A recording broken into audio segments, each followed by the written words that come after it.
Net Podcast. The Third Degree Net Podcast. The Third Degree Net Podcast. Third Degree. This is the Sebastian Lletget podcast. Third Degree Net Podcast. Third Degree, the podcast, is brought to you by Soccer 90, your source for FC Dallas, U.S. national team, and international club gear. Check out all the latest arrivals, including U.S. soccer scarves, kids' backpacks, and tees, not to mention new gear from the clubs such as PSG, Manchester United, or Barcelona. Remember, Third Degree, the podcast listeners get 20% off at soccer90.com with promo code Third Degree. Some exclusions apply.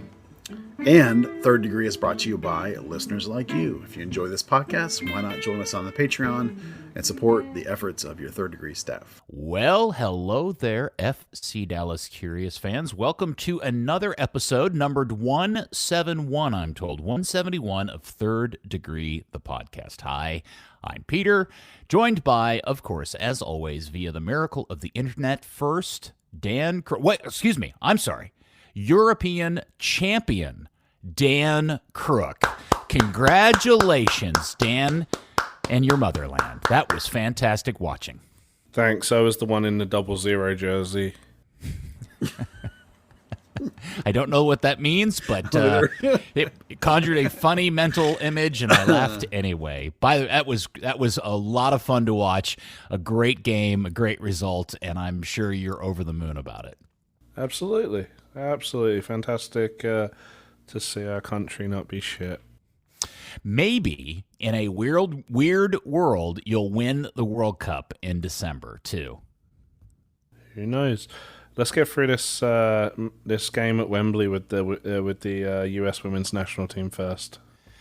I have a feeling that'll be a fantastic. I wish I was there for that. I would love to have tickets to go to that game and fly over there for that. That would be a lot of fun. And of course, your hero, my hero, everybody's hero, editor, founder of thirddegree.net, the good Buzz Carrick. Come in, Buzz. Hi, Peter. Calling in from Seattle, where I'm hanging out with the team before we head to Portland. Liar, liar, pants on fire. I wish. I get over that. Yeah, you know what? I was watching last night. I was yawning. It was a boring game. I was thinking to myself, thank God I ended up not making this trip to the Pacific Northwest to watch these two games back to back. This is no fun, and was in a general funk about the realization that here we are once again with FC Dallas just not being as competitive as maybe as we once hoped at the beginning of the season, and maybe they were turning out to be more like we thought they'd be, only to have the most stunning, I gotta say, this is a version of FC Dallas I can buy into, one that I can't predict like sunrise every day. They pull off another stunning purchase. Sebastian Lletget, please edit that there, Buzz. Well, try one more time since we've all laughed. Sebastian Lletget, Du Bois, is now a De Huntsman, and that to me is exciting news and absolutely the first thing we should start off with on today's pod. Yeah, it's pretty exciting. I have to admit, I'm old enough that I don't know what Du Bois means, and the club did it. Everybody on social media did it, and I have no idea why, but that's okay because I'm 50, whatever, so that's fine. But this is a terrific move. This guy he is not a Tier 1 or Tier 2 national team player, but he is on the edges of the national team player. That means a very quality player. This is a good price for that kind of player. When he went to New England, they paid a little bit less up front, but they had like a $1.5 million possible more payment of funny money, not real money, based on what he did. So they obviously thought really highly of him at the time. Their fans seem to be pretty upset that he's leaving. The guy's a legitimate candidate to potentially make the World Cup team. I don't know if he will or not, but you have to think part of the reason why this thing happened was because he looks at Nico Estevez as a guy who knows him from the national team. Nico, clearly that's the case. He'll be able to probably be a contender for the team right away because of that relationship. And you'd think that he will probably put in some pretty good performances trying to make that squad. So it's a really nice piece at a relatively good price for a Major League Soccer side. You know, if people don't like his national team game, that's fine. Just look at what he's done for MLS teams. This is a nice addition.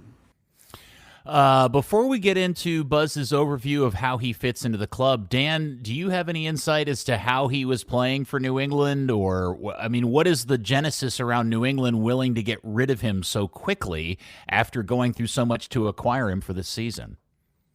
Part of it, I've seen people say that he wasn't playing particularly well there, but does anyone play particularly well in that team in the situation they're in? I've seen speculation that Bruce Arena may be embracing the tank. So who knows? Yeah, maybe try and get some assets back. Whether that's just allocation money. They did have a defender that they were bringing in from Charlotte, so it may just be a case of having to move some cap space and allocation money around to make that happen. Okay, for those who are not familiar, Lletget did get his start over in England, Dan. I'm assuming that he originally is a Hammer. He's a Whammer, and got his first contract with West Ham United before. I don't even know the full story of how he ended up coming to the United States and playing for the Galaxy. I don't know that full story. Somebody, I'm sure, knows it way better than anybody here does and can tell it. But that's an interesting start to his career. Buzz, I think the Du Bois thing is like a nickname his girlfriend gave him or something, or his sister. There's a whole... Sure. Yeah. I mean, I know she's really famous. I mean, so that another chance to have any kind of marketing you can get off of somebody's partner is great for me. I mean, that's fine. I just know that whatever it is way out of my sphere of, sort of social awareness, which is fine. It's no big deal. I mean, that's not something for me at that level, but I recognize the fact that you can have value beyond the field if your girlfriend has, or significant other, or partner, or whatever she is, has millions of followers, which apparently she does. All right. Well, let's see here. So what is in your mind, Buzz, the best way to explain why Nico and Dallas would want him here? By the way, Dan Hunt tweeting out that he did the Tiger Woods fist bump when Zanata told him the deal was done. What should we be expecting in terms of Sebastian Lletget here in Dallas? Well, if people have listened to this podcast or read our stuff since, even you didn't have to go as far back as the start of the season, because that's when we were talking about it over the winter, we talked about it a lot. But we've talked about it since then quite often, which is that there was a big gaping hole in this roster at the 8. They needed a veteran 8 presence because they have 3 young 8s, Paxton, Sikina Sebeling, and Brandon Cervania. You needed a veteran 8 to provide, if nothing else, provide a backup for Paxton. I think Lletget is not to make this joke already, legitimate upgrade at the other 8 position, perhaps because he also can play wing. He's a little bit more of an attacking line. He either links or he can be more of an attacking sort of free 8 or even a wing, which shows you that he has some qualities. So he is more similar to Paxton, not similar to Paxton. He's more similar to the profile in which they currently use Paxton. So I think there's a legitimate chance that you're looking at a Lletget Paxton combo 8 midfield going forward, and Paxton may indeed take on more of the linking 8 role, which I think is his more natural position. Both those guys can do both, so there probably is some capability to do a lot of flip-flopping there. And because tactics are fluid and you do rotate and you do manage minutes, there's an opportunity also for him to be a winger on this team. Right now, the only reserve winger is O'Brien, and he hasn't been particularly effective. And really, in terms of the rotation, there's nobody else that's getting minutes. So he could fill some roles in that way too. So both 8s and both wings. So there's 4 spots on the field in the usual Nico formation where this guy can help you at a starter level. You're talking, this kind of money is for a starter. His profile with the national team is for a starter. This is not a guy that's going to likely come in here and sit. He's got a much higher profile and a much higher level of ability than the other choices at those positions currently. I do find something interesting here in the stats for his 22 season up in New England. By the way, New England's not having a great season. They're 4-8-7, only 4 wins on the season. But the one and to be fair, Lletget's stats for New England are not impressive by and large. But what is impressive if you go and dig through the game-by-game reporting of positions he was playing across their however many games they've played this season, 19 games or so, this is impressive. Center mid is listed in here, right wing, right mid, forward, holding mid, left mid, and left wing are all positions. Oh, and wing back are all positions listed that he has played over the course of the 22 season for New England. So that's a versatility that you mentioned, Buzz, that maybe that singularly alone really helps out Nico Estevez. Yeah, consider that this is a guy that Nico obviously knows from the national team program. This is a guy also that is not necessarily like an extraordinary athlete. This is a guy that is successful because of his soccer brain and soccer smarts and his understanding of the game. Both of those things are things Nico Estevez values. He picks players that are brainy soccer players over athletic soccer players who are less dialed into his team concepts. How often does he talk about concepts and team integration and things like that in terms of players playing and not playing? And if you talk about the statistics, when we're talking about this particular team, most of the goals come from the front line, of course, Areola and Jesus. And we've talked about the one thing that Paxton is perhaps missing a little bit is that ability to get forward into the box and get on the score sheet, make that little extra something. And you can look at, for example, this season, 22 starts, 24 games for Paxton. He has 0 goals and 4 assists. 4 assists is fine. 0 goals, Lletget with the Revolution. 19 goals, 19 games, 18 starts, 2 goals and 5 assists. So very similar in the pure macro level stat, but maybe just a little bit more on the score sheet. So again, you're looking at a player that's a similar style to Paxton, and yet also, as you just noticed, can holding mid, can linking mid. So you're looking at a better balance in midfield. If you're playing both of those guys as an 8, you can use them other positions. You give more flexibility. This coach likes flexibility, even though he only has a very short roster. Rotation. This guy's a new piece that will be in the rotation. You don't trade for a guy and don't put him in the rotation. So all the signs are for me that this is a really good move. He's not too old. I'm not too upset that he's 29. You know, you're going to get 3 seasons probably out of him sort of at your peak still before you start to fade off a little bit. So not a bad signing when you got the same window here with probably Paxton and Jesus in terms of their peak before you lose them to maybe bigger things overseas. Dan, I'm wondering if you, like me, saw this news of this trade, and after, I'm assuming, like everybody else, you were excited by it. You at least took a minute to ask yourself this question, which is, what really does this mean in terms of Dan Hunt, Zanata, and Nico's statement of intent? Because, to your point, Buzz, he is 29. This is his 3rd team in the league. He hasn't been having a great season. Now, maybe that's because New England's not very good. But it's not like it's a typical Dallas young guy that they're bringing in here to grow and improve and sell off at a profit. This is the kind of acquisition that we talked about that maybe indicates more, hey, we have an intention to be competitive for something. Maybe not just playoffs, but more than playoffs. Did you think about that too? Yeah, I kind of said to Buzz actually before we start recording, it's great, but at the same time there's almost like a level of frustration because you can almost say the team isn't necessarily there to be a winner, but you've got a league record signing, US men's national team winger in PKH. You've got a US men's national team midfielder in PKH now. You've got an $8 million signing. Those are winning moves. Those are moves that say don't necessarily say it's a process, but it's a process on a fast track. Yeah. So, I mean, we're going to obviously, as we've had to do, temper expectations, kind of figure out where this team's really at. But this seems like a great move, a position of need that's been identified for a long time, and someone that Nico's worked with before, another leader. It's Paul Areola's bromance from the national team. It's and someone that Nico highlighted in his quotes as a real locker room guy. That just seems like such a winning combination. No ramp up time, no time to gel, no need to take time to gel with the team or with the tactics. Just a kind of an ideal sign if you're saying, actually, wait, we're 2/3 of the way through the season. We didn't think we'd be in fourth, but here we are. Let's go for it.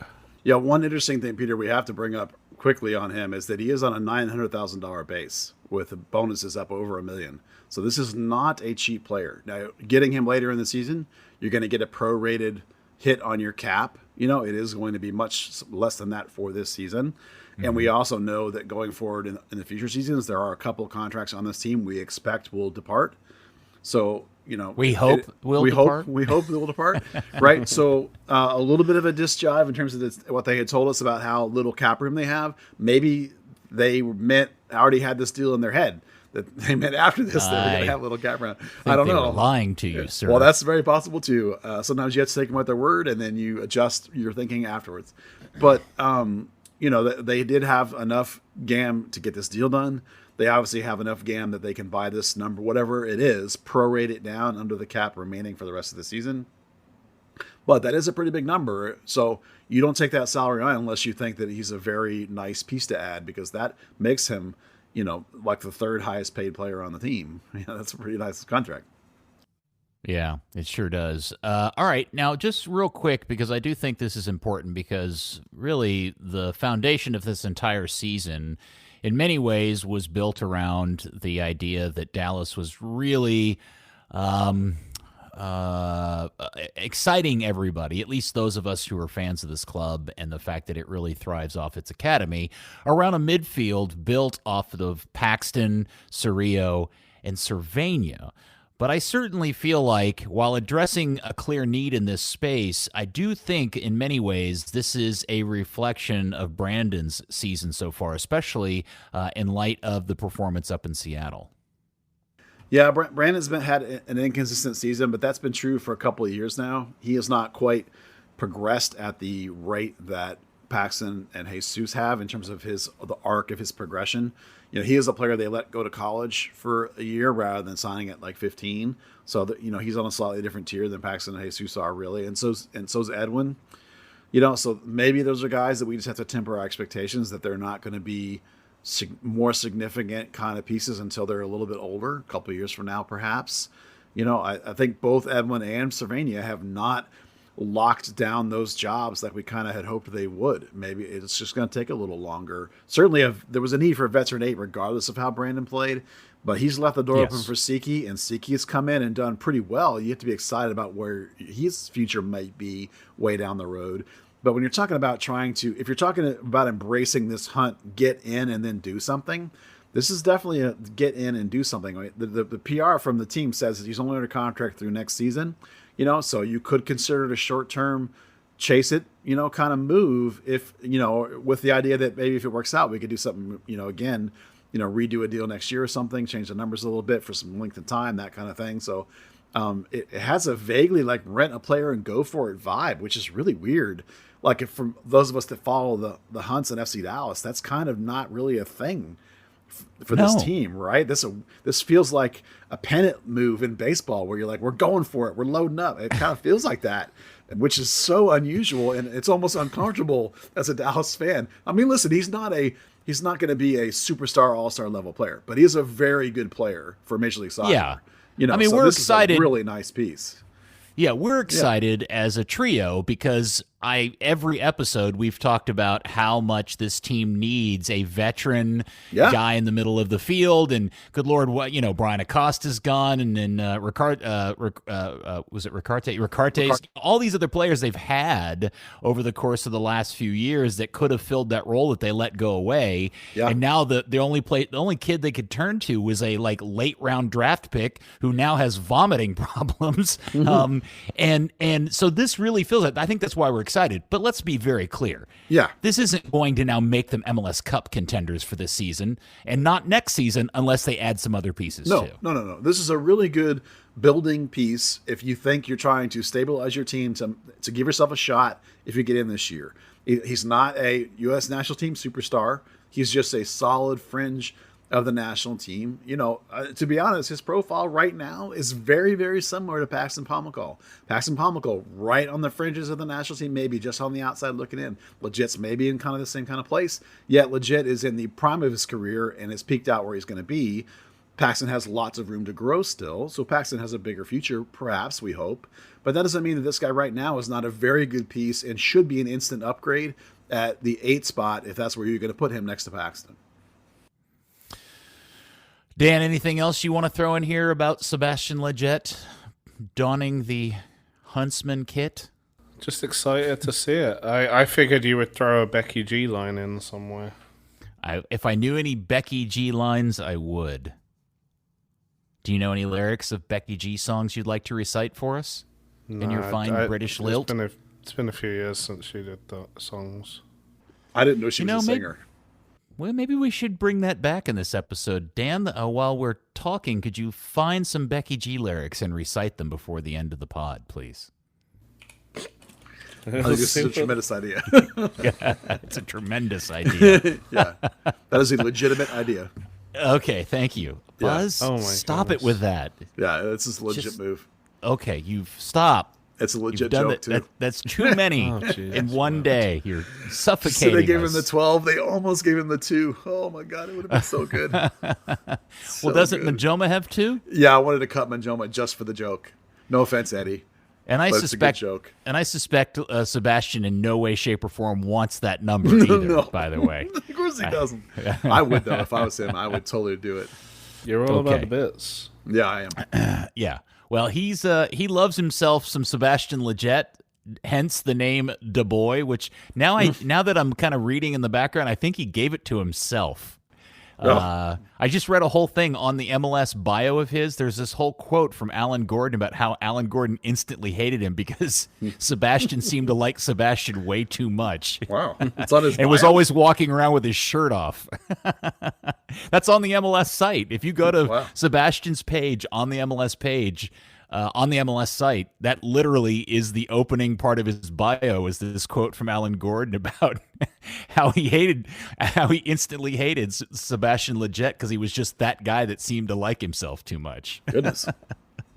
That's very funny to me. Oh, That's wow, good, yeah, that good is fun. content. I love that content. All right, well, okay, let's set all those good feelings and excited. Well, I guess we'll come to Portland in a second. Let's save Will Sebastian play with the team in Portland here for a second. Let's look back because since we talked last, Dallas has played 2 games. Neither one of them were rather attractive in any way, shape, or form, and each in their own way had, I guess, ups and downs to them. They beat LA in a 1-0 win at home in a fantastic Star Wars-themed night. We should talk about the drones. And then last night traveled to Seattle and just rotated the hell out of the team and played the most defensive formation I've seen Dallas play in a really long time in a really ugly game and ended up losing 1-0. And I got to say, Buzz, maybe you're right and you have the right outlook on this, I was somewhat shocked by your kind of passively, I'm okay with it attitude about the loss in Seattle on your instant reaction video last night. Well, both those games have a similarity in that their lineups were aberrations because they have problems in midfield with Siki and Brandon in terms of health. So this coach is hardcore 4-3-3. So when he switches, he must be really motivated to switch. In both of these cases, the choices was to bring in Hara and play in one game a 3-4-3, and the other game was a 4-2-3-1 kind of look, or a 4-4-1-1, or however you want to look at it with Jesus underneath. So the Seattle game specifically to me, now you have to remember that Seattle's a place that Dallas has won once, I think, ever. And it's been close to or over a decade since they've won there at all. They have the worst winning streak against Seattle that they have against any team in the league. Their failure to get any points at Seattle is like the 6th worst failure streak in MLS history. So this is not a place that Dallas ever does anything. It also was a Tuesday game after having played on Saturday, I believe. So they were looking at a heavy rotation. So my goal, and it's on turf. So my goal for this game is don't get hurt. Don't get Paxton hurt. Don't get Jesus or Areola hurt. Just get through it. They did enough rotation that they had like 5 guys come out of the lineup. Great. That's terrific. So given that you never get any results there, given that you're rotating like 5 guys out of your starting lineup, given that you already had enough injuries that you're doing a weird team concept and shape anyway, for you to be able to go in there and basically, for the most part, shut down Seattle. You outshot them 15-11. You didn't play bunker ball. You actually went in there and tried to play it a little bit. You were down in possession, but it was at least close. You had some decent chances. They could have been better. You should have done more with your chances. But overall, it's like that's not a horrible performance at a place that is a place you've never done anything. Did they get the win? No. But it's like, given all those circumstances, I thought it was actually perfectly fine. In both games, I thought really the big red flag was the thinness of the team really was shown, was highlighted in both of the games because of the fact that in both the games, Nico had to turn to Benny Resnius to come out on the field and play again for this team. And that just seems so improbable to me that the team is so thin, especially at that part of the field, that they got to turn to that guy who I'm not even sure, Buzz, I'm fairly certain I'm saying you never even thought he was, you were shocked they signed him as a homegrown. Yeah, I was at the time. I didn't think he was ready for a homegrown. Now, he has progressed now where I'm actually okay with him being on the roster. And the thing is, though, is like we all look at him as like, that's a kid that shouldn't have been there in the first place. This coach really likes Benny. I mean, he's all in on Benny. He thinks the kid's got a huge future and was telling me the other day just how excited he was to get him in some games. So, Coach obviously values him more than I do. I think the kid's a little too inconsistent at this time. So these late game subs are actually fine in terms of getting him on. But you're right. You're still looking at a coach that runs an incredibly thin rotation. And there was enough injuries that it got even thinner. And that's another reason to be excited about Lletget coming in, is because it'll be a piece that will be in the rotation and it will help that, primarily help Paxton in the long run. Yeah. Although I got to say, Buzz, when Benny gets his opportunity in the LA game in the waning seconds of the game on a flat out wide open half of the field, one-on-one with the goalkeeper, you'd like to think that Dallas is able to roll somebody out on the field that could actually have take a better opportunity in that scenario than what Benny ended up farting away at the end of the game. Because that was really look, Benny's a kid and he's new and it's difficult to expect much, but you'd like to think Dallas is at a point where they don't have to turn to somebody like that to end up with that result in that scenario. Does that make sense? It does, but consider where that Shun is basically not even in the coach's thinking at all. They were trying to sell him. They had him lined up and it fell through. What has El Medkur done to make you think that he's a viable option at that point? The one thing I will give Benny, to me, Benny's a little bit too much like Roland Lamar, where you put him in for 90 minutes, you're going to get 70 minutes of nothing, but then he's going to score 3 goals.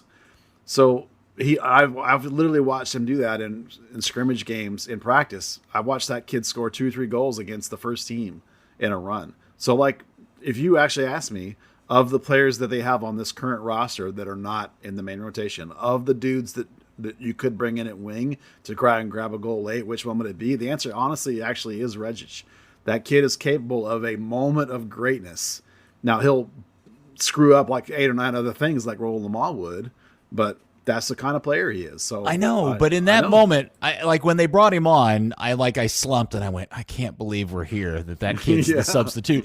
But then here's his moment, right? The ball pops out to him. He's got nothing but half a field of just him and the goalkeeper. And I thought, okay, here's where he's going to prove everybody wrong. And he's going to smartly finish this thing like a pro. And he ends up kicking the ground, and that's where I felt really bad for him and for the coach. And I thought, man, they gotta do better than this. This is not good enough. Well, he panicked probably, but yes, of course he did. Again, this is another deficiency in this roster, right? We've been talking about how there's only one legitimate reserve wing in O'Brien, and his performances are mediocre, right? So, again, that's a place where you might see a little bit of action for Lletget at that wing. But look, the missing 8. Wasn't the only deficiency in this roster. Now, listen, the team's in 4th place. It's hard to blag them too much. Sure. But we look at how shallow the roster is, the rotation is. We know there are roster deficiencies when there are 12 players who basically never play ever, right? That's way too many.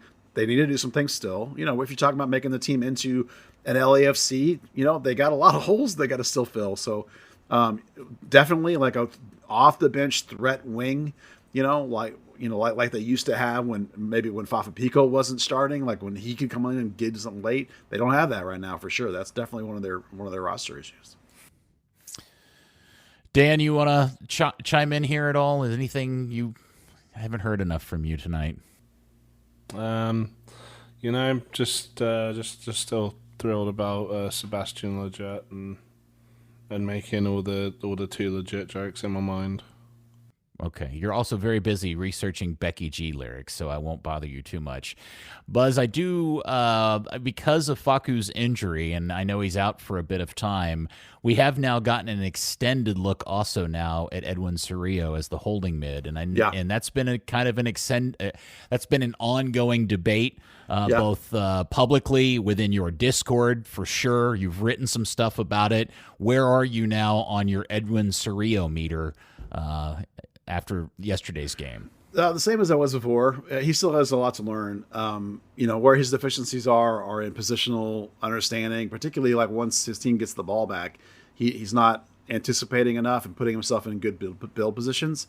But he's got much more range than Facundo does. Facundo's very static and sort of stays in the center channels. And Edwin is much better about getting side to side and picking up those extra guys coming out of the back and transitioning, and better when he picks up the ball and dribbles forward. Now, Facundo's a better passer, but Edwin's better at picking the ball up and moving it forward with his feet and actually going past guys because he's a little quicker. I was watching him yesterday one time where he tracked all the way out to the side to track a wing and shut it down. Then he tracked all the way back and picked up a guy that ran past Brandon without being marked. And he ran all the way past Brandon as well and picked the guy back up in his center spot. So I think Edwin is a work in progress. He's got a long way to go, but when you come down to the Edwin Facundo discussion, I'm okay with right now playing both of them quite a bit because Facundo does give you a little bit more teeth on the road, and there's a lot that Edwin can learn from him. But again, his salary is massive. I don't think he's $700,000 better than Edwin. So like if I had to play a guy and only one guy, I'd be happy to go ahead and go with Edwin and build for a couple of years. But then that you have to evaluate that with the idea that they just made this big move for a guy to go for it now. So I understand why Facundo's going to play a lot once he comes back, because if you're trying to win right now, Facundo probably does give you a better chance to win right this minute. I think Edwin gives you a better chance to win a cup in 2 or 3 years, and that's a completely different discussion. Okay. I know there was a lot of conversation today on your Discord about Velasco. Yeah. My head hurts about all of it. I feel like I have a very clear opinion about this, so I'm going to let Dan stick up for my side of this story because I thought he was very eloquent in standing up for the position about Alan Velasco. So I don't care which one of you want to talk about where we all are on Alan Velasco's performances for this club. I'm just going to say I don't feel like he's lived up to my expectations, considering he's the largest signing in club history, and he let Alex Roldan stuff him in his pocket last night. Yeah, I mean, that's kind of where I'm at. Obviously, his game is developing. He's a 20-year-old that's been here for a few months. But when you spend $8 million, that's more than Sebastian Driussi, who's likely to win MLS MVP this year. That's more than Nico Ladero. That's more than Raul Ruiz. All these game-changing players. That's kind of, that level of fee, as mind-blowing as it is, considering the history of this team. And you still have to applaud that on its own. That's a win now move. That's a guy that you're bringing in to make a marked difference from day one, circumvent that whole learning period, that growth period. Really, it was, not $8 million for a guy that's ready now. It's $8 million for a guy that, may get you $16 million in a few years down the line. So. It's I definitely understand why some people will want to temper the expectations. Say he's a 20-year-old, he's not ready yet, he's not the final product. He was brought in as a project, but that's what we said about Mauro Diaz as a 21-year-old who was brought in for $800,000. That's why he was $800,000.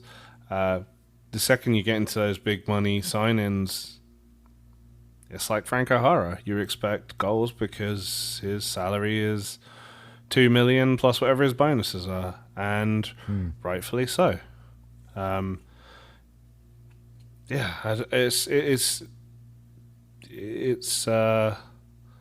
is big money, and then versus FC Dallas, I guess. Buzz, counterpoint. Well, I think you're probably expecting me to disagree with that. I don't disagree with that. I mean, just because I made him man of the match doesn't mean that I don't think that's all true. You know, the man of the match is a context of the game.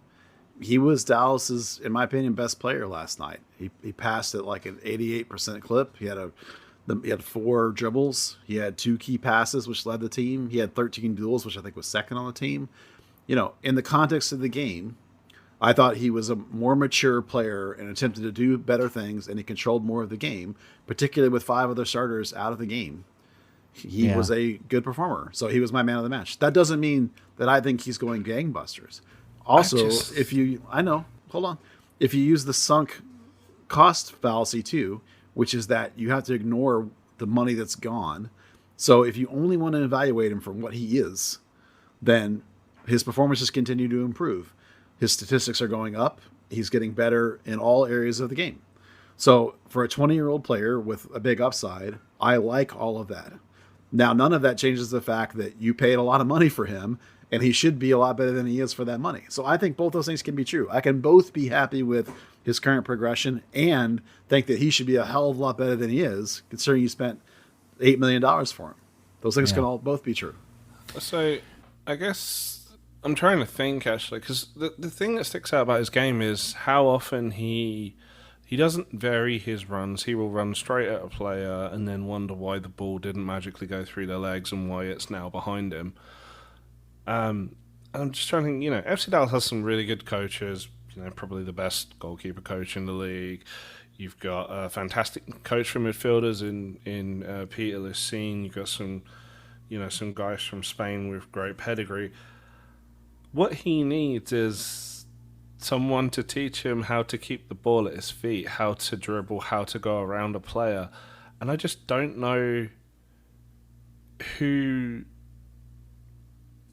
like a skill coach. I don't think that FC Dallas necessarily has something like that. Right. Hold on a second. Stop. The idea that they paid all this money for a kid to come up here from Argentina, who, by the way, came up here with a incredible amount of hype about how he was a real... I don't think anybody said he was dominating the Argentinian league, but he was considered to be one of the top-tier players in the Argentinian league. The idea that you're going to have him come up here and you need to teach him how to beat defenders on the dribble, that doesn't seem like that. Those two things shouldn't be going together. That makes no sense to me whatsoever. I mean, when we started this podcast and a few games into the season, I said, wait a second, I don't understand why he's getting beaten. He's getting so easily dispossessed, and his success rate at duels is really, really low. And I thought, okay, it's just the kid. He's going to get better as the season goes on. And here we are halfway through the season, and he's 230th in the league in successful dribble percentage. 230th in the league. His success at dribbles is 40%. Javier Obrian is at like 57%, just to put that into perspective. Now, let me also say at the same time, I think we all feel like Paul Arriola is having a great season. Paul Arriola is actually at a lower percentage, but at least Paul scored 5 times and has got 3 assists. Alan's not there yet. So, Paul's game isn't dribbling at people. True, exactly. Yeah. And I think that's really the crux of my concern with Velasco is I thought he was coming to this team as a very high pedigree guy who goes at defenders and beats them on the dribble, and I don't think he can do it. Like I honestly don't think that is in his bag. Yeah, I can't disagree with any of that. I mean, I think you'll have valid points about all of that. The thing is that at this point, he's a Dallas player. They're stuck with him. They paid that money. So all we can do is try and look for progression. Is he getting better? Are they going to recoup that value? Is he going to be a value for this team? Do we like the direction he's moving? All we can do is analyze him now.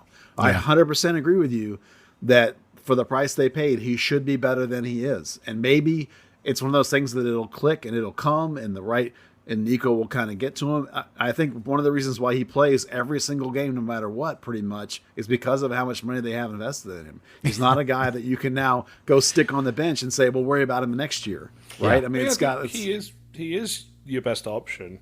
Sure. Yeah. The work he's added to his defensive game has been phenomenal. 100% agree. He is one of the best passers on the team. When it happens, he just makes some bad choices in thinking that he's Leo Messi, when really he's more not David Beckham, but a really efficient passer. Yeah, I let me say, all of my angst about him and disappointment in him is strictly in the one quality that for whatever reason, maybe I misunderstood, maybe I bought a bag of magic beans, I don't know. I just thought we were getting a kid that was really good at beating people on the dribble, because that's the kind of winger I think this team really, really needs, especially because they don't have any height at the 9 position. Yeah. They need a guy that's going to go beat defenders and score goals from the edge of the box. And so that's why I'm maybe more down on him than other people. This is also a team where we've identified a problem of getting to zone 14 and beyond with the ball at feet. So that's where you want that kind of what Maradiaz used to do. Give him the ball, he will advance it 20 yards. From there, you've got Castillo, you've got Urruti, you've got whoever to kind of take it the rest of the way.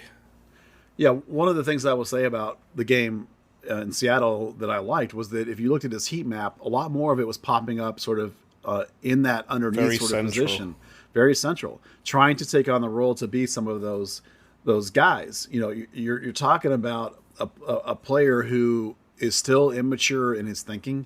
And to be in your defense, Peter, I think the reason you thought that is because a lot of the highlight clip tapes that we had, and we're not scouts, we don't have full complete games, was that kind of play, was him tearing guys apart and looking like this world beater dribbler. So I think we all had that expectation, and he clearly did too. By the way, he played at the beginning of the year, but obviously the kid is making some slow adjustments. He's gonna get. Well, I shouldn't say gonna. We think he's gonna get into the kind of player that we want. It's just not there. Not there yet, Okay. But that's why we have to look at the progression and hope that you're going to get where you want. You missed a moment to sell yourself then. But if you'd like to contribute to the Patreon and help us raise around $500 a month, that will get us something like an hour's worth of clips on Y Scout a month. Yeah. Yes. I will say it does make me wonder about the qualities of the Argentinian league. If he was chopping people up in Argentina week in and week out, and he shows up here in the United States and he can't beat Alex Roldan on the dribble at least once in the course of a game. You could say the exact same thing about Nanu in Portugal. Sure. Yeah. Well, I totally agree. Let's look at that Seattle game, for example. Velasco had 6 passes into the offensive third, into the final third. The only other player that was close was Edwin Cerrillo at 5. So, and Farfan at 4. All the play went up the left side. So, look, not a finished product, but he's trying to do. He's progressing where we want. Totally agree. The price should be better for the price. Certainly the dribbling. Okay, dribble less, pass more. Right. That's where we can move forward with that. I think if you want to isolate it to a game, you do have to say Seattle played a shutout win well.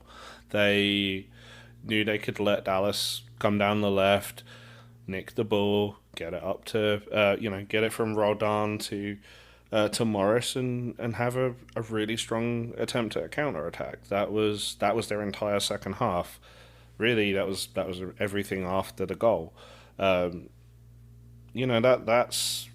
they know how to win at home. They may not be the great Seattle Sounders right now, but you've still got. Roldan's an international. He's an MLS All-Star. Jordan Morris is still Jordan Morris, albeit with a couple of bionic ACLs. Ruidiaz was back with his neck thing, Peter. That was weird. I'll talk about that in a second. Personal neck fan. Yeah.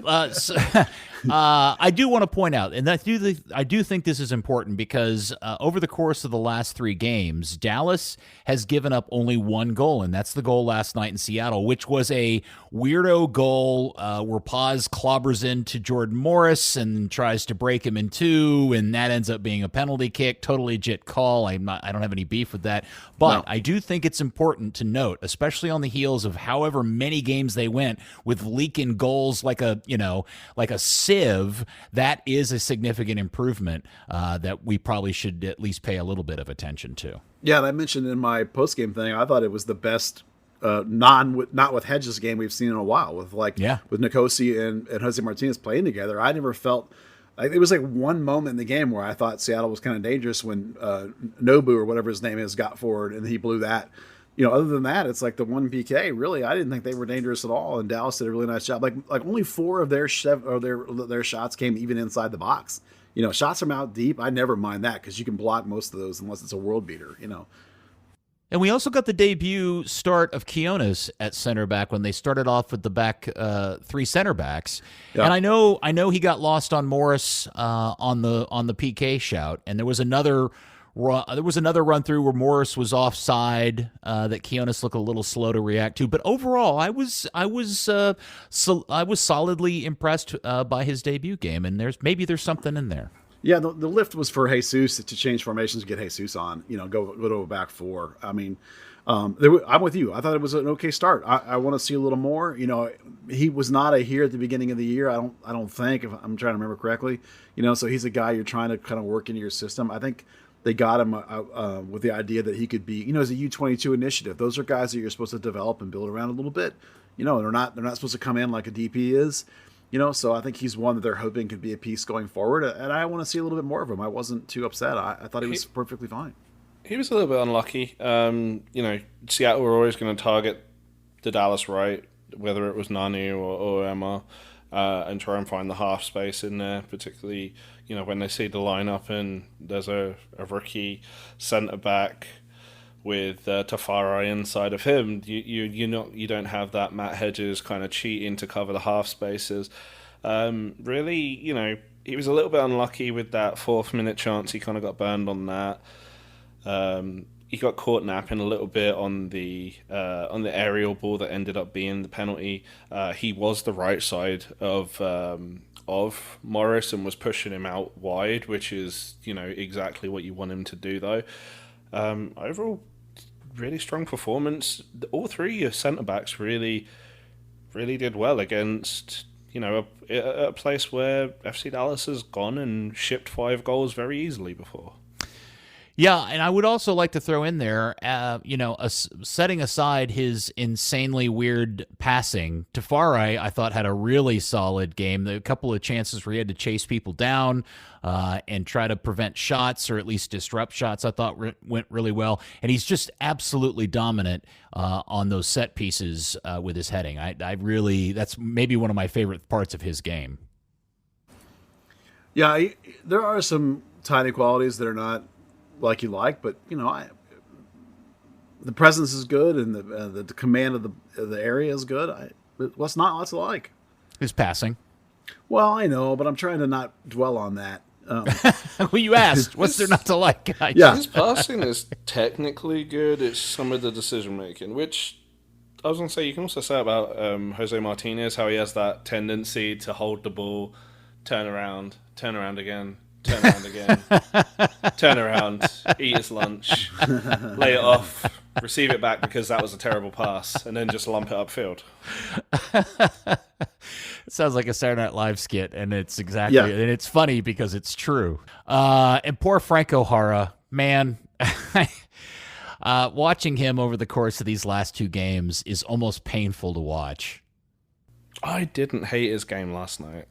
Oh my gosh, he can't. Oh, my God. How many times did he check back to receive a long-flighted ball, and it just bounced off of him like a brick wall?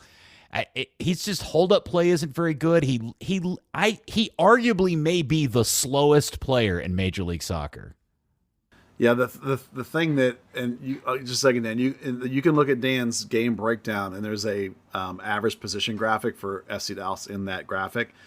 clearly showing it's a 3-4-3 formation. But the funny thing, and I sent it to Dan, the funny thing was that Franco Jara's average position is behind the wingers because he's so static. He spent so much of the game sort of just standing in midfield. Yeah. So it's go right. ahead, Dan, if you want. In an effort to be positive, Dan, what was about his game last night that you liked?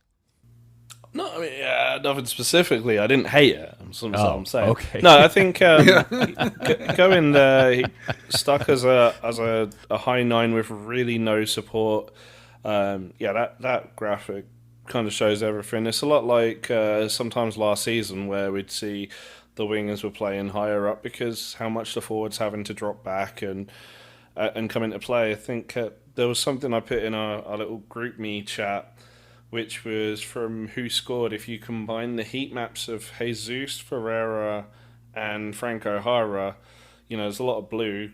The only green dot is actually in the 6th position, just with how much both players were having to check back when they came in. Okay, Ferreira was actually started as a midfielder, but the majority of that colour was still from Jara checking back that far. I'm over Jesus as a midfielder, by the way. Put the man up front as an off-striker. Yeah. Go for a 2-striker formation. It works so well against LA. Yeah. Yeah, I do think before we move on to other things, I do want to talk about Nico Estevez and just kind of the interesting run of games that we've watched of him make in-game decisions and tactical changes and substitution choices. I think it's pretty clear. Well, I don't know, Buzz. You tell me, where are you? We're halfway through the season now, and maybe now's a good time for Buzz to judge the man and give us kind of your state of your affairs of where you are on him as a coach of this team. Sure. I really like his attention to detail. I like his game planning ahead of time. I like the halftime adjustments that he makes. I do think that he, like a lot of young coaches, is slow to react on terms of the in-game reactions. But there have been a couple where he's recognized or was ready and had a plan for okay, when the other team brings in this guy, here's what we're going to immediately do and react to shift and solve it. But there have been other times where that didn't happen. I can't remember the game, but there was a game where the other team at halftime brought in a big physical striker, and it was running through it was an extra player coming through the gap, and they did not make an adjustment until way too late. It's like 15 minutes too late, and they scored twice in that time frame. But you have to remember, I think we lose fact because he was with Columbus and he was with the national team. I think we lose fact of that this is really his first time as a professional first team coach. So he does make some mistakes occasionally, and he is learning, and he has admitted that he does learn, like Lucci, not nearly like Lucci does, where he talks all the time about how he's always learning. But Nico has mentioned once or twice that he has made some mistakes and he has learned some things. So as long as Dallas is continuing to hire these young coaches who never coached anywhere before, you're going to get some of those growing pains. I think there's a lot less of them than with Lucci because of his experience with the national team. The one thing I'm a little bit concerned with is that I would like to see him be a touch more. I got to get the right word. Confrontational. Like I would like to see him occasionally drop the hammer on a guy or tell a dude what you're doing is not getting it done. Lucci used to always try and keep everybody built up all the time and everybody happy all the time. And there's still a little bit more of that than I might like. I'll occasionally there are guys who respond to, that's not good enough, dude. It's got to be better, and a little bit of a confrontation. Now, not everybody. Tough love. A little bit of tough love occasionally. Like Edwin is a guy that needs kid gloves. Edwin needs to be built up. Edwin needs to be felt good. But there are dudes that don't respond to that. There are other dudes that respond to getting called out or getting challenged. So everyone's different. And Paxton. You can't use that. Yeah, Paxton probably is a guy who responds to getting challenged. He wants to fight through everything. So, you can't manage everybody the same. So that's something to watch with this coach. I really like his attention to management in terms of the physical side right now. He may be overdoing it. There might be a little too much of not getting enough intense training sessions in, but who am I to say, because they're winning more games right now than they usually do this time of year. So we'll have to wait and see on that one. I'm not 100% sure. I'm just there's kind of more days off than maybe I'd like, but then he's got such a shallow bench that I think he almost has to have all these days off during the week because he doesn't have other guys he can bring in. So that's where I am on him in a synopsis. All right, I'm going to ask you to give him a letter grade. I know you weren't planning on doing this. You had no idea I'd ask you this question, but if you had to give Nico Estevez a letter grade to this first half of the season, what would you give him? B+. I think it's pretty good. I'm not going to go A. Some of it is because of roster deficiencies, and I don't think that's entirely his fault. But I don't think he's done a good enough job getting all the pieces that he could into games. There's too many guys that are just completely out of it on this team. They've not done a good enough job, and this is partially on him, but partially not in terms of using North Texas effectively. Mm-hmm. There's a little bit of the confrontational, but mostly I like the game planning. Mostly I like the tactical side. I like the training focus and intensity and quickness of it. I like that he genuinely listens to questions and tries to give you a legitimate answer. He does a little bit too much coach speaky for me, but we can work on that. Okay. So overall B+. I think there's some positive signs there. And Dan, what do you give Nico Estevez a grade letter for his game day apparel? Because I know that's your thing. No, that was Armand's thing. Oh, crap! You and Armand look so much alike. I forget. Get you mixed up sometimes. Yeah. It's the Persian and it's not in me. The beard. You guys have such similar beards. Same height? No, wait. Nope. Not that either. Very good. All right, I wanted to ask us some questions about individual players. Maybe you guys can get. So what is the story on Ensebeling? I keep hearing stories that he's got some sort of like tummy issues and he's out on the field throwing up everywhere and he can't play more than 15 minutes without tossing his cookies. Man. Yeah, I mean, that's basically what it seems like. No one knows. I mean, not that I found out yet. I was surprised he came on last night. Yeah, I think, it's hit or miss. Like the first time there was a problem, he then rebounded and had his best game ever. And then practices, he's fine, but then the next practice, he's not. And then he gets in, he's puking, and it's like, I don't think they really know. It's I think they're probably as baffled as anything else. At least they've not communicated they figured it out. So maybe they have figured it out and they just haven't told anybody yet. But all right. And Faku's injury situation? Abductor, he'll be out another week and a half, I guess. And Hedges was just held out for rest, not for any health issues or anything like that. Yeah, just for rotation. But, if the defense had been poor, maybe they would have put him in, because they weren't creating going forward, so they brought in Paxton Jesus. But Nicosi and Jesus Jose were fine, so no reason to bring him in. All right, I'm going to ask the following question, and I apologize in advance for this very niche FC Dallas insider joke that only 3 people will get. But did Thomas Roberts pull a Coycraft? I don't think so, but I think he's better than that. No, if he pulled a Coycraft, he would be playing. Yeah, he would be. Oh, okay. Yeah. Oh, yeah, poor Thomas. I don't know, because the Jets going to put him further down the roster. Right. Here's the thing I don't understand about the Thomas Roberts story. Look, I get it. If he's not quite good enough to be in your 18, A, why did you take him on the trip with you to the West Coast? And B, why is he not playing with North Texas? Well, they took everybody, but why he's not playing for North Texas is a problem. They did take everybody on the trip, though. The bigger question is, why did you block his loan to Bayern Munich? That's the bigger question, 2 years ago. But also, boy, that game when Sylvania gets hurt and you don't have an 8 on the bench. Yeah. Why not Thomas? Okay, wait. You asked the question. You repeated the question, Buzz, but you didn't answer it. And I'm going to assume that you don't know the answer to it. Is why is he not getting time with North Texas? Well, I don't know. But here's the thing: is anybody getting time with North Texas? The only players that are the ones that they sent down for basically the whole year. Right? There's nobody that's a borderline player that's going back and forth. We're not seeing that this year. So is that some sort of fundamental internal change on how they treat these two things, or is it more reflective of the shift from being a USL 1 team to the MLS Next Pro crap that they're stuck with now? I think that Next Pro is not as valuable as it should be. And that they think that if you're on the fringe of the first team, sending you down is not going to accomplish anything. Because honestly, look, there's 5 or 6 dudes that are stagnating and not playing that could easily be playing for MLS Next Pro for North Texas, and they're not. It's the same organization, it's the same club. They can easily use the pieces. Sonata was here. All those dudes on the staffs of both teams. I mean, Ka wasn't, but the rest of these guys a lot of them were here. They know how this works. The team admins are the same people. Right. It has to be a decision by the first team coach that I don't want to send my guys down. Now, is it a mistake? Is he making a mistake? Possible. Could it be that MLS Next Pro is not as good? Definitely. That's definitely a factor. You know, it's possible that sending Thomas down there is a complete waste of his time. Yet it couldn't possibly be more of a waste of the time than what they're doing with him now. Right. Well, that's the thing. It's like literally a week ago, Thomas's name came up with in the context of what Nico always talks about, which is game cycles, being in the mix and getting games and being like Thomas hasn't played in 3 years. His name literally came up as a guy who could be playing for North Texas and getting value, not by me, by coach. And then they didn't do it.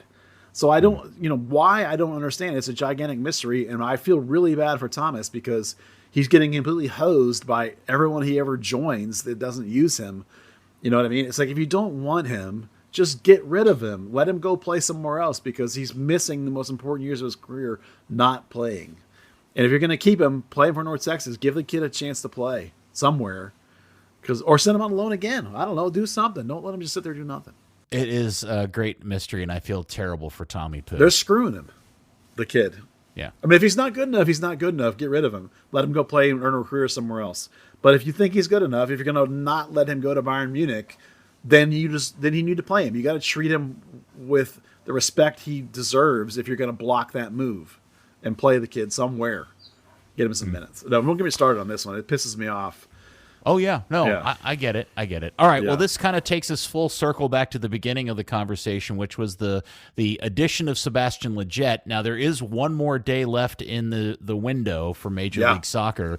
A few days ago or a week ago, rumors of Richie Larea, the Canadian player, coming to Dallas, and I don't know what's up with that. Yeah. And I guess the larger question, Buzz and Dan, is there any chance, and at this point I have no idea, and I kind of love not knowing and not being able to predict, will Dallas make any other moves before the window closes? Well, I'm pretty sure it won't be Richie Larea because MLS has this really stupid rule that U.S. players are domestic for Canadian teams. Canadian players are not domestic for MLS teams. Canadian homegrowns are, like, if you have a Canadian come through your academy and sign him as a contract, he's a domestic player. So if you sign Richie Larea, you have to clear an international spot. So when the Schoon sale fell through, that probably, I assume, killed any move you were going to make for a Canadian player. Ah, okay. Because you have your 10 national spots are full, your international spots. Okay. I thought that changed this year. I thought it did too, but I literally had a discussion with somebody about it this morning who insisted that it was true. So I went and looked at the rules, and they're correct. There's a rule is different for Canadian teams versus all U.S. players are domestic for Canadian teams. For U.S. teams, Canadian players still count as internationals. It's incredibly stupid. Just add it to the list. It's just dumb. Like, why it's dumb different. MLS rules. Once U.S. players were domestic for Canadian teams, then the whole league should be domestic, right? It has to be a player that came through a Canadian-approved youth club or MLS club academy and signed their first professional contract with MLS. Right, because Reed, you remember, that they drafted was a GA Canadian. He was domestic because he was the GA out of their U20 system or whatever. Yeah. But Colin Montgomery, apparently, was always an international slot. And the other Canadians in the league that are, it's like the discrepancy to me is stupid. I'm sure maybe that they would tell you there's some legal thing about green cards or whatever, but it's the whole league, Canada, U.S. domestic. It's what it should be, but it's not. So Dallas is out at international spots, and the lack of a sale. No nine coming in. Schoon unlikely to be. I mean, I guess Schoon could still be sold. Well, right? Flat out. Zanata told me or pointed out that the European window closes September 1st-ish, so they could get rid of somebody for another month. He said specifically. He didn't mention any names. Nudge. Wink, wink, nudge, nudge. So maybe somebody would go, but that'll be more about the future because you won't. This is crazy too, right? Windows are about incoming players, which means that the MLS window closes tomorrow. So if you sold a guy like in 2 weeks to clear a spot, you couldn't bring in a player on a transfer.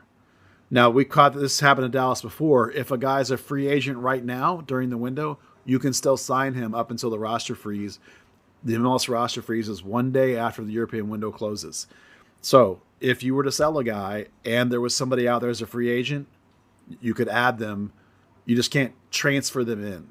Small difference. We've seen weird things where there's a trade of assets and a team just happens to agree a mutual cancellation of a contract. Yeah, there's some weird shit maybe that you could do, but it's going to take some shenanigans to make it happen. I mean, you could sign somebody to a pre-contract for next year, because if they're in the last 6 months of their deal, you can do a pre-contract. Like, remember Franco Hara did that, right? He signed a pre-contract before he came in June. You remember that? You could do that now if a guy was running out in the winter. You could transfer a guy for the next season, but you wouldn't be able to add him until the next window. There's some weird crap you can do, but there's always loopholes and shenanigans. But the chances of them adding a piece other than inside the league, because again, roster freeze, you could do another trade. You could do somebody could waive somebody and you could pick them up. There's other things that could happen. All right, so we should just all be prepared for this to be the one move, which is Sebastian Lletget, and be happy about that. Well, one incoming move, probably. Mm-hmm. Okay, all right. Maybe an outgoing, though, if you can get ahead of some stuff. Clear some cap, clear a spot, possibly.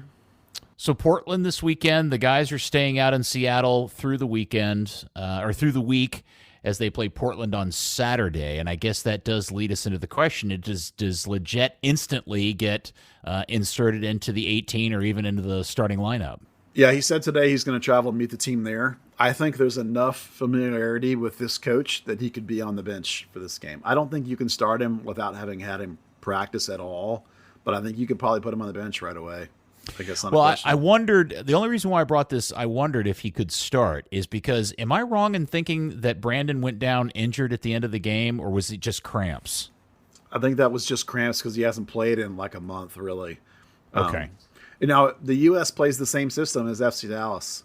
So, he would be very familiar with the way the FC Dallas plays in the 4-3-3. So, he could, and he probably was playing relatively the same way for New England, because the difference between that a coach likes to talk about game rhythm, right? The dude's been playing. It's not like Thomas where he hasn't been playing. This guy's been playing. Yeah, he started all but one of the games for New England this year. So, I think there's a good chance he's on the bench, and it would not shock me at all that he could actually start this weekend. If he gets there like tomorrow and gets 2 days of training, I don't know why he couldn't get right into the lineup.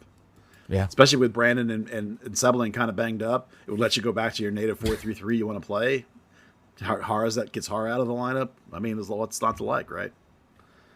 Savarese, if that was the case, must be pulling. Well, he doesn't have any hair to pull out, but having to deal with a club with a new player that you haven't seen play with before. I mean, I know that creates problems for the team that he is being added to, because he just hasn't played with the guys. But it also creates all sorts of problems in terms of trying to scout how you're going to defend them or play against them. Well, no, it's really easy. He'll just listen to this podcast. Oh, okay. Solved. That'll take care of set piece assignments, everything. Yeah, done. Everything, all of it. All right, so that is this weekend. Any other insight into the game in Portland that we should discuss? Well, the rotation happened on Tuesday, so there should be plenty of time for them to go back to their first choice team. The rotation part's over. So it'll be whatever he considers to his best 11 was what you're going to get, with the possible exception of whether Lletget's in there now or not. Nice thing as well. Portland have to play tonight. Yeah, there you go. True. Yeah, and Dallas. The other, the other unfortunate aspect, because has Dallas ever done the back-to-back Seattle-Portland bit before? Oh, I'm trying to remember. Probably. I'm trying. I They've probably definitely have, done, but like San Jose in one of them and Vancouver in one of them, but I don't know if it's them two specifically. Well, the reason why I think this is problematic is just the additional item of the fact that it's back-to-back games on turf. As nice as the turf is in Portland, and I have no idea what the state of the turf is in Seattle these days. It used to be terrible. It may be way better. But the turf in Portland actually is very nice. But just the fact that you're playing those two games back-to-back on top of being on the road is just an interesting, other thing to deal with, right? Yeah, I think it's okay, though. They rotated enough. As you say, the Portland turf's good. Most of the guys are used to it these days. Paxton, like he mentioned before, played on it all the time growing up. So, yeah, it's fine. Okay. Well, there we go. There's the current state of the senior club. I guess we can talk about, do you guys want to talk about North Texas? Do you want to talk about the academy? Anything else you want to throw in here? Yeah, I want to talk about the academy because the academy teams are going to be getting together this week. Basically, their summer's over. They've started training, or they're going to start training this week. I've been saying for maybe 2, maybe 3 years, probably since Lucci left the academy, that they've been deficient in recruiting.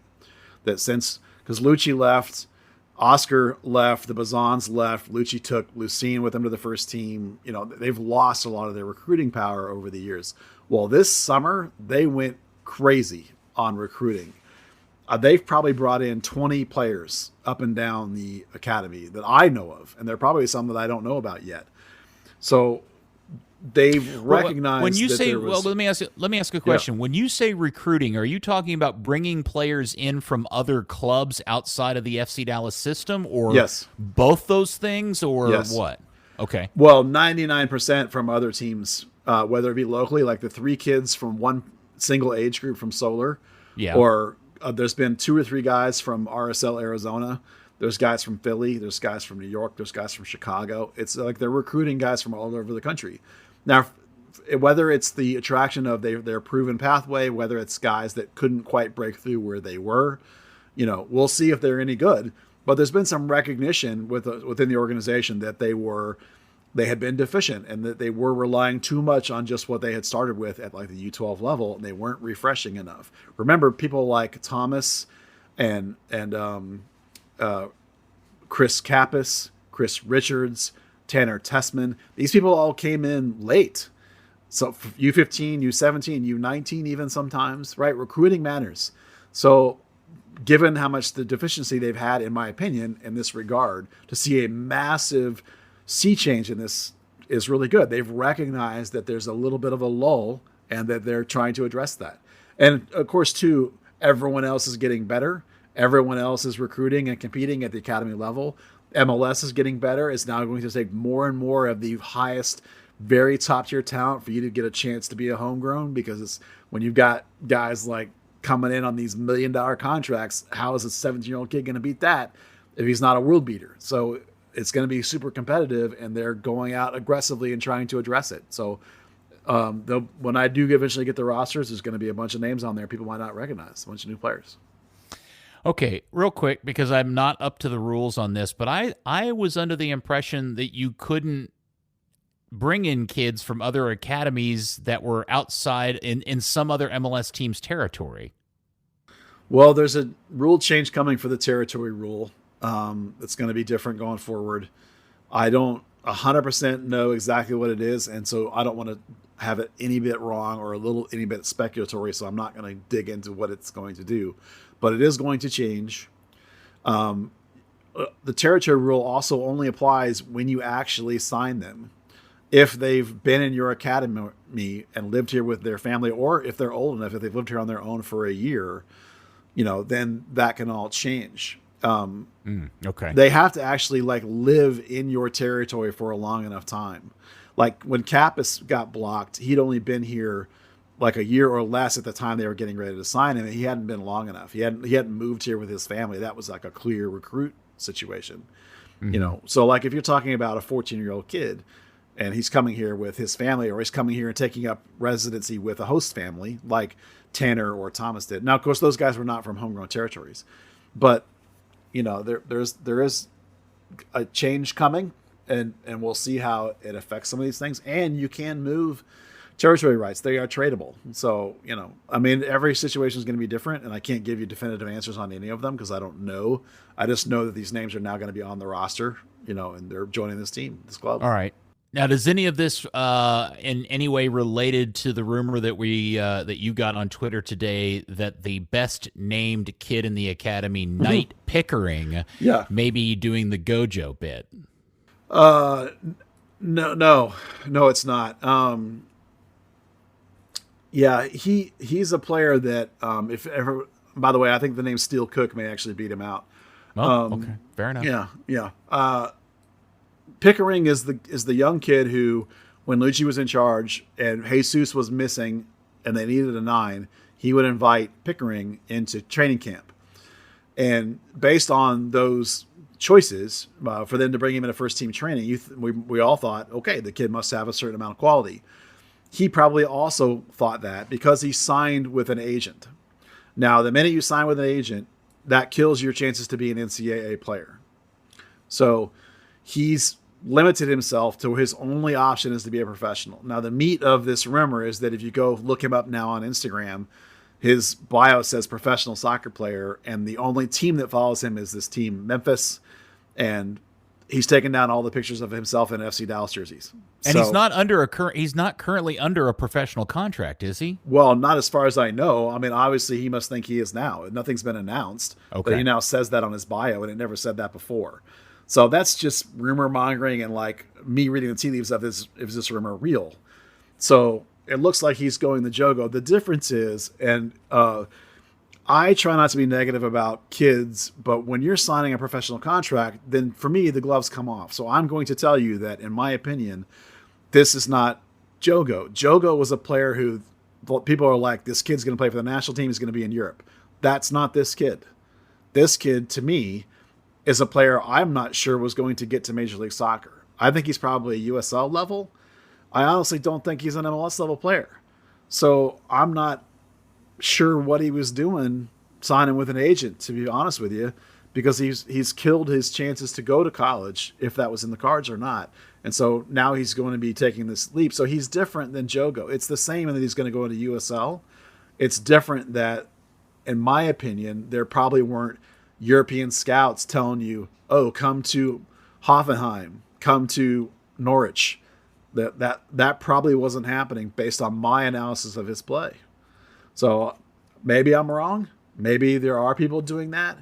But I'll give you an example. Both he and Tariq Scott this year as U17s came up to the U19 level. And we're playing the U19 level. Tariq Scott played the whole season with the 19s, led them in scoring, went up to North Texas, scored a brace in his first game, trains with them all the time, is on the roster all the time. Pickering went up, played a couple of games, and then went back down. And he only scored like 3 goals this year with the 19s and went back down. And I've just talked about how, with the improving nature of MLS, you've got to be destroying the academy at whatever level you brought up to if you think you're going to be a homegrown. And he's not destroying the academy. Tariq went in there and just about dominated any guy he went up against at that level. So that's why, for me, Tariq's like my number 2 guy right now on my homegrown list, and Pickering's not even on there at all. So I didn't think Pickering, and he has probably, if he stays, which it doesn't look he is, he would have another year because he's class of 23. So he would have 1 more year to prove it, and I don't see it happening. But then I didn't see Colin Smith or Benny Regic happening either, so I certainly could be wrong. You know, so that's where I am. I'm not too upset. This is not Jogo. This is different. This is a guy taking a shot at being a pro. This is more like, for me, Jovan Rayo level. Okay. That's where I'm at. All right. Well, I guess we'll watch and see how that plays out. Yeah. But I always thought he had the coolest name in soccer. He does. And you guys remember Jovan Rayo? He played for North Texas for like 3 years. He played up years in the academy. For years, he played above like his age group. He was always elevated. He was always a prospect. But he's not Thomas or Tanner or Pepe level, and that's where I have Pickering. So looks like he's going to the USL. Good for him, and hopefully he's going to prove me wrong and prove me that he's a superstar. That'd be awesome for him. Well, it is. You know, we're far enough along this journey of following a club with a deep and experienced academy that we're all now getting to experience all the different flavors of how these careers start and end or blossom or collapse or whatever it is. And, you know, not everybody that's really kick-ass in the academy turns out to be Ricardo Pepi or Jesus. And even those success stories have their own flavors, you know? And so, you know, for Buzz to anoint a kid as one of his favorites in the academy is a big deal. And I would say more times than not, Buzz, you're right about these guys, you know, and how their career path is going to go. But not everybody ends up being a professional soccer player at the highest level, just because they're super kick-ass at 14. Yeah, that's the thing. Is the difference between 14 and 19 is massive. That's where all the physical changes that really matter happen. You know, and the coaching level goes from kids soccer to men's soccer. Those are the significant bridges. When Dallas promotes you up through the levels, how you react and how your game reacts is what they're looking for. when they bring you up, they want to see something positive. When they play you for North Texas, they want to see an adaptation when you then go back to the 19s or the 17s or whatever it is. Yeah. We talked about this with Matthew Corcoran. He was starting for North Texas at the beginning of this last season. Then he would go back to the U15 team, and he would just be like, why am I even down here? Thomas had the same problem. Thomas would destroy the academy. He would go up to play for North Texas, and then he would go back down. He's like, why am I back down here? But he eventually overcame it. Not everybody does. Well, I think, I know nothing about Knight Pickering's story. I don't know what his parental situation is. Corcoran was interesting because he had two parents that were had soccer backgrounds of their own. And so I have a sense that Matthew has a good guidance and good support system around him that knows what the soccer business is about. I don't know what Pickering's is. And it's completely possible that both his parents played somewhere professionally in Europe or something, or he's got, the idea of, I guess what I'm getting at is his decision to sign an agent and bypass college altogether, I think is interesting at his age. And it makes me wonder if he's getting the best advice based on, what we all kind of tend to think his top level is. Would he not be better off going to college? Maybe not. Maybe he's right. Maybe he is a legit professional player and he's just taking it in his own hands. And if he has, more power to him. I hope it works out. I do think he's solid enough to be a pro. I think the agent thing was a bad idea. I do think he's going to be a pro. I had Matthew Corcoran much higher graded than him. Corcoran I did not have as high as Jogo, but I definitely had it much higher than Pickering. So we'll see. I think it's going to be an interesting case study. All of these guys, every one of these kids, I learned something. Every one of these kids is a new case study. The club learned something. I mean, this is a constantly developing, shifting league. They're going through these growing pains, as these kids are coming through the academy. The landscape changes all the time, and it's changing again as these territory rules change, for example. That would be the one hit would be like, I don't know why you signed with an agent. That was a really bad idea because it takes your options off the table. It eliminates your potential. Like you can talk to agents and listen to their advice without actually signing with them. Communication is allowed. Listening to their advice is allowed. Signing with them is not allowed. That's where you lose your. Well, no, I mean, once you've signed with an agent, you've essentially decided you're not playing. You may be going to college, but you ain't going on a scholarship and you ain't playing soccer unless you're doing the intramural stuff or club, right? Yeah. you can go on that's tryouts. A big decision. You can play in friendlies. You remember that kid Smith who played in a friendly where they charged money, and that's what cost him his NCAA eligibility a long time ago at SMU. So, but you can play in scrimmages, you can do tryouts, you can do training, you can do all these kinds of things. As long as you don't sign anything and play in a pro thing, you're fine. Now you can even play in a pro thing in the development leagues here. You can play in those pro games as long as you don't get paid. You sign these amateur contracts that clearly state you're an amateur, you're fine. It's the agent thing that gets you every time. All right. Anything else that we would like to discuss related to the club or the league or whatever? Man, that's a lot. That's good. That's pretty good podcast. Dan, are you ready to do your performance, sir? Oh, boy. Ladies and gentlemen, listeners of the pod, we bring to you Dan Crooke's now personal interpretation of something from Sebastian Lletget, girlfriend, what's her name, Baby G? Becky G. Oh, Becky G. What's the name of the song you're going to do? This is actually one about him. Oh. What's the title? My Man. Okay. Ladies and gentlemen, listeners of the pod, Dan Crooke with his interpretation of My Man by Becky G. Jesus. Este es mi hombre, y yo su gran señora, my man, in parens my man. My man is still my man, in parens my man. Don't get misunderstand, that's bad English. Got big rock on my hand, can't take my man. No, unless it's Sebastian, and then which case, please free him and play him somewhere. No ad-libbing. Oh, no, my man, still my man. Don't get misunderstand. Jesus Christ, who wrote this shit? Okay, thank you very much. Excellent, very good, Dan. That was lovely. Third Degree, the podcast, is brought to you by Soccer at 90, your source for FC Dallas, U.S. national team, and international club gear. Check out the latest arrivals, especially the U.S. soccer scarves, kids' backpacks, and tees. Not to mention new gear from clubs such as PSG, Manchester United, and Newcastle United. Remember, Third Degree listeners get 20% off at soccer90.com with promo code Third Degree. Some exclusions apply. I mean, I assume they have Newcastle gear. It's the greatest club in the world.